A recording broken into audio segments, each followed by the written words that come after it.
In an elite retirement home, a group of old folks entertain themselves by investigating unsolved crimes. The archives were brought out by former police officer Penny, but now she's on her deathbed with her loyal husband at her side. Soon, the pensioners have to unite to protect their home, which the owners want to demolish. But one of them is found dead right after a meeting, and another suddenly collapses during a protest at the local cemetery. At the same time, a Polish mercenary working for the investor digs up an old grave and discovers an extra skeleton.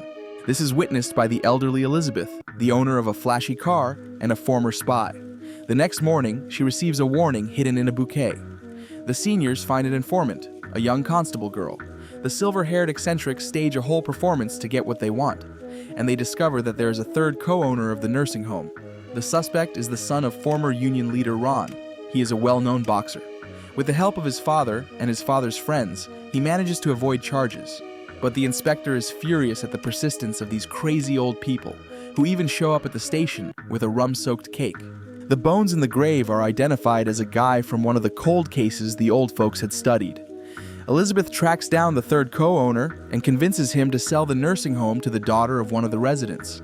Her husband, suffering from dementia, figures out that the Pole who plays chess with him is actually the murderer of one of the owners. His confession accidentally gets recorded on a tape recorder. Elizabeth finds old documents and realizes that the skeleton in the grave was the work of the dying Penny. Many years ago, she killed the scoundrel who murdered his girlfriend but walked free, and her husband helped her hide the remains in the old cemetery.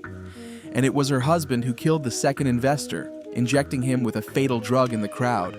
Exposed, the old man takes his own life, resting in the same grave as his wife. And their friends overcome the troubles, as life in the Thursday Murder Club returns to its usual rhythm.